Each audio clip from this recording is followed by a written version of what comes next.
This video will be on 401 and 402, relations and functions. So when we are using the term relations and functions, we should first make sure we know how to work with ordered pairs. An ordered pair is a set of information that's usually related. So for example, if you own a pay-by-minute cell phone, if you speak 5 minutes on that cell phone, it would cost you, say it was 10 cents a minute, it would cost you 50 cents. So that's a set of related information. The first value is usually considered the x value, which we often call the independent variable. You can talk however many minutes you want to. And the next one would be the y value. That's often called the dependent variable. The amount you pay depends on how many minutes you talk. Also with an ordered pair, when you graph it, there's usually little tick marks on your graph that usually go by 1. They don't have to, but most often they go by 1 unit. When you graph it, you look for where your x value goes first and then your y.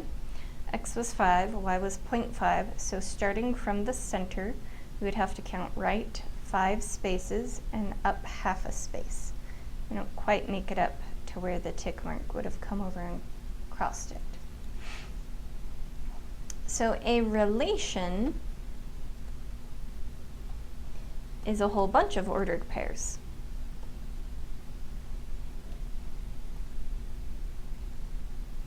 And when we say a whole bunch mathematically, we use the word set, a set of ordered pairs.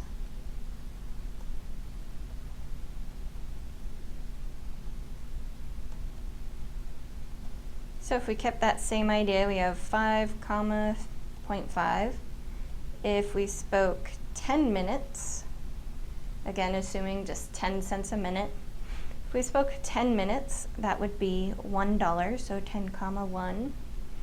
We could get another one if we spoke 15 minutes, it would be $1.50.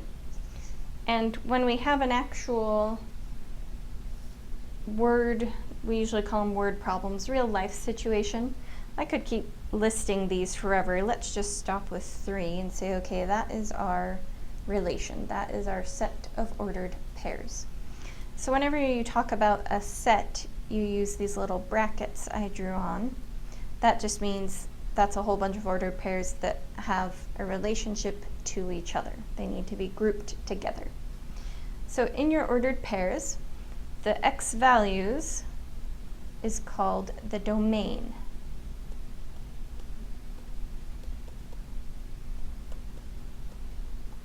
So if you were to take the x values separately, we'd say 5, 10, 15. They are no longer ordered pairs. So we just list each number as kind of a horrible bracket. So I'm going to try again. The range would be all the y values.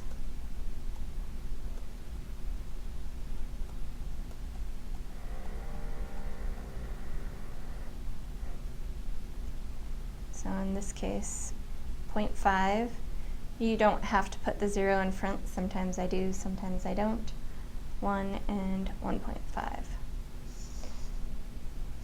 So we know a relation is that set of ordered pairs. There's a lot of ways we can represent this relation. First was our list that we had. The 5, 0.5, 10, 1, 15, 1.5. So ways to represent a relation.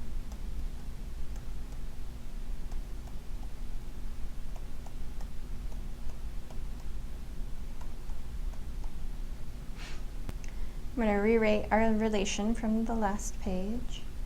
5, 0.5, 10, 1, and 15, 1.5. So this is our first way to represent a relation. It's just a list. Our second way to represent a relation is to make a table. So when we make a table, we usually do a grid with our x and y values. If you're getting really fancy, you could put and box everything in. So we'd have 5, and it was related to 0.5. Those had to go together. 10 and 1, and 15 and 1.5. The third way to represent a relation is called a mapping. They put everything in the domain in one circle or oval. Everything in the range, I'm going to put D for domain and R for range in the second circle. And then they draw an arrow for the ones that are related. 5 went with 0.5, 10 went with 1, 15 went with 1.5. Ours is pretty boring because we just used 3 points. It is possible, say you had a different relation, it's possible that maybe 10 goes to 2 things or 1.5 goes to 2 things. So just keep in mind that can be a little more complicated than that. The next way to represent a relation is to make a graph. If we were to plot all of these points,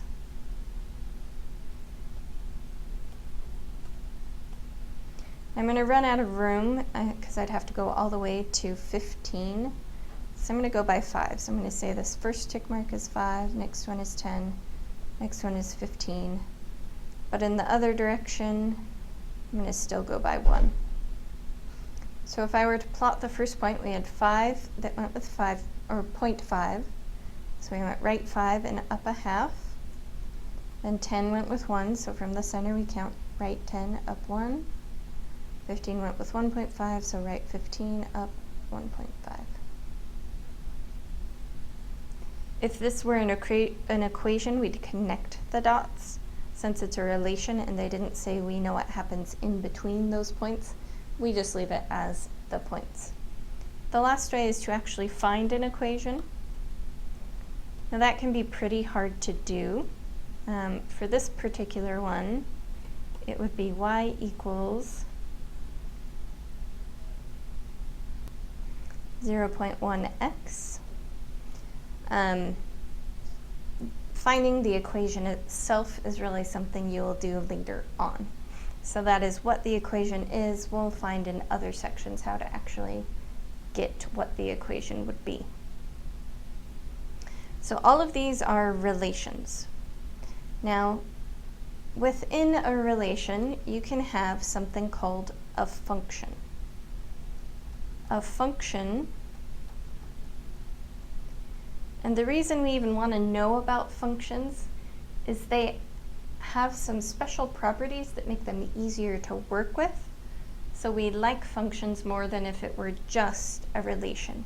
We want a relation that is a function. In a function, one member of the domain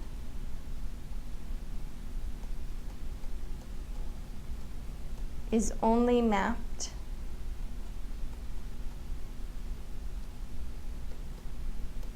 to one member of the range.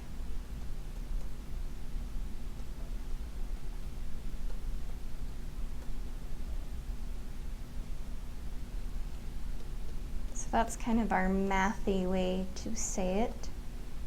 What this will really mean is when you're working with a list or a table, you can have no repeated x values.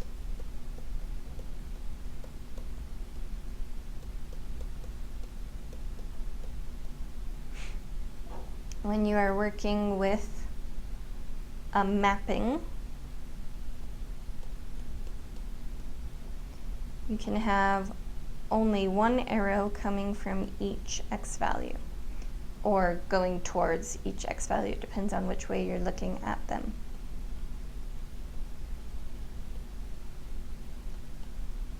But it should never have two arrows pointing at it or be splitting off and pointing to two things.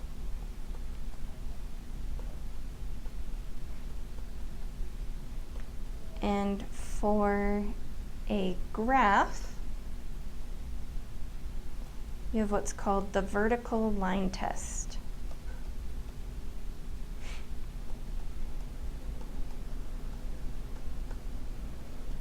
If I have a function that has been graphed, so I'm going to do two separate ones to show this one would pass the vertical line test, this one would not. Anywhere you put a vertical line,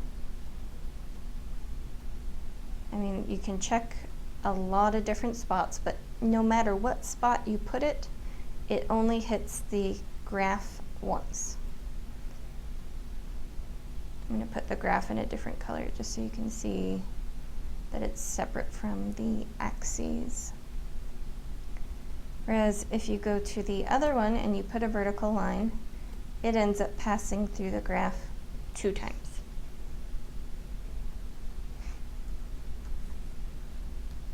So the last thing we need to talk about before we do some examples for this section is the inverse. The inverse of a function switches the domain with the range.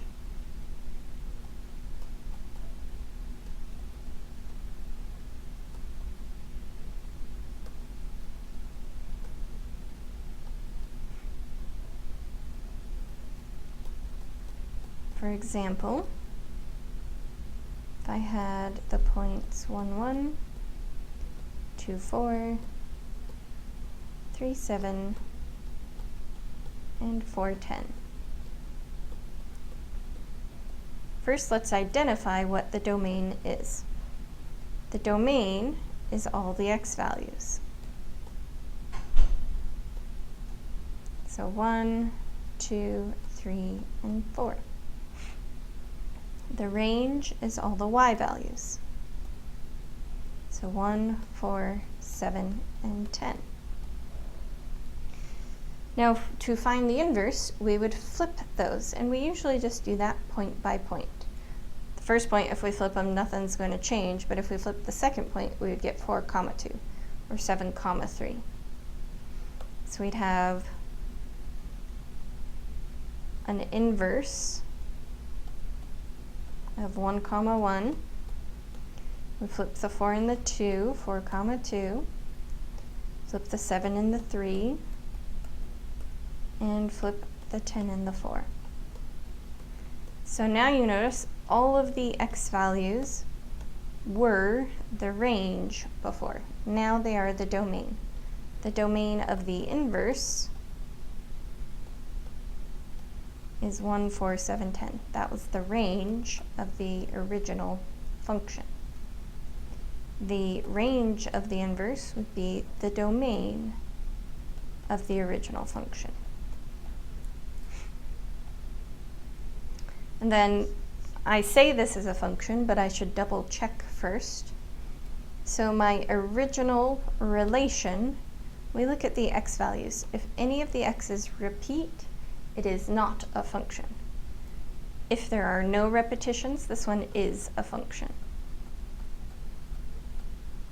We can check the same thing for the inverse. Just because the original is a function doesn't mean the inverse would also be. Looking at all our x values, again, no repetitions there, so this is a function.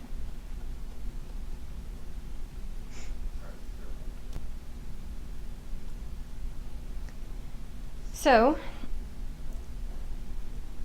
that was 401. They didn't have an actual assignment with 401, but they ask you questions on 402 that had to do with 401. That's why I'm grouping the two together. With 402, we learned something called function notation. Function notation is used when you're working with the equation representation of these relations.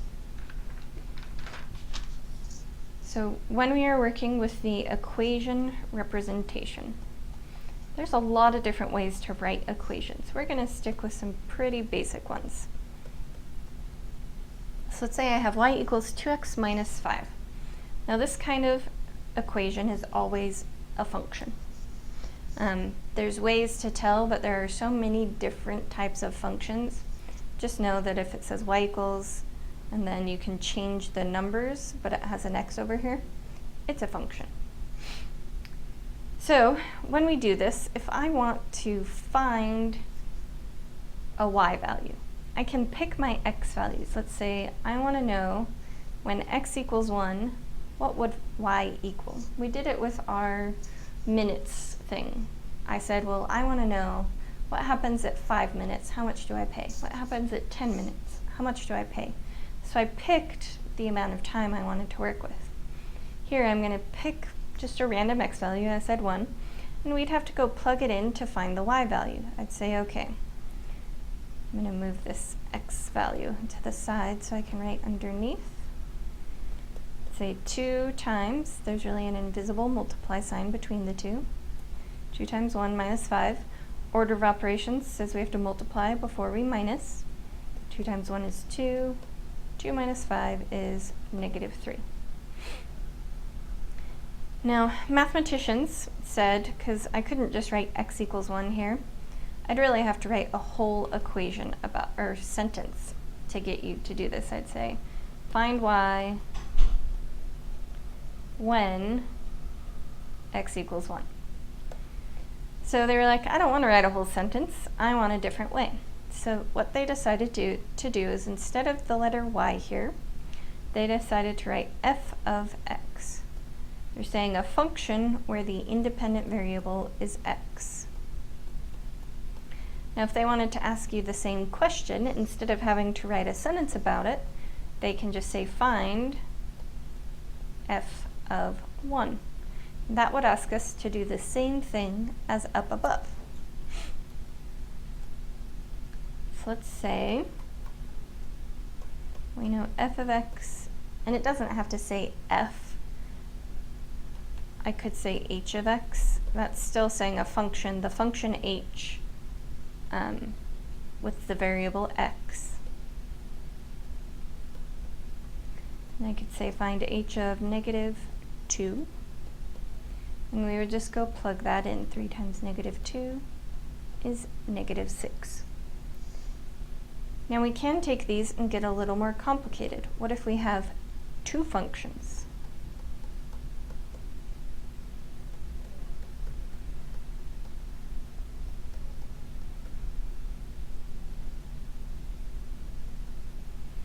So with our 2 functions, they can do something called a composition of functions.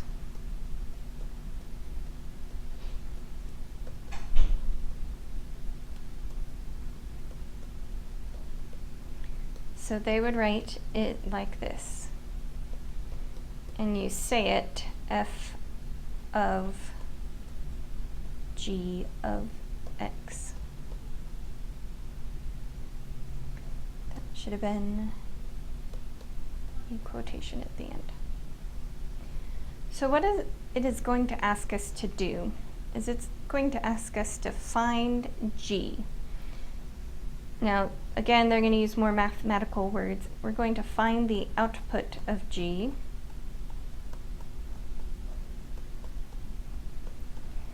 And use that as the input of f.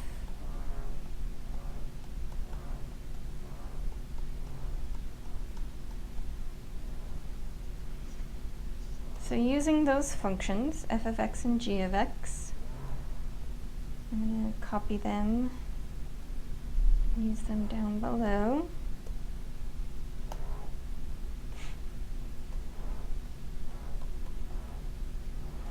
Let's say I specifically want to find f of g of 0. Actually, 0 is a bad one to use in this case. F of g of 3. What this is telling us to do is to find g of 3 first. I'm going to take my function g, I'm going to plug in 3, It's just asking us to do 5 times 3, which is 15. Now that I know that g of 3 is 15, I'm going to take the 15 and plug it into f. They want me to find f of 15, which would be 15 plus 7, or 22. Now one last thing they can do is they can switch the order on this. Maybe they ask you to find g of f of 3.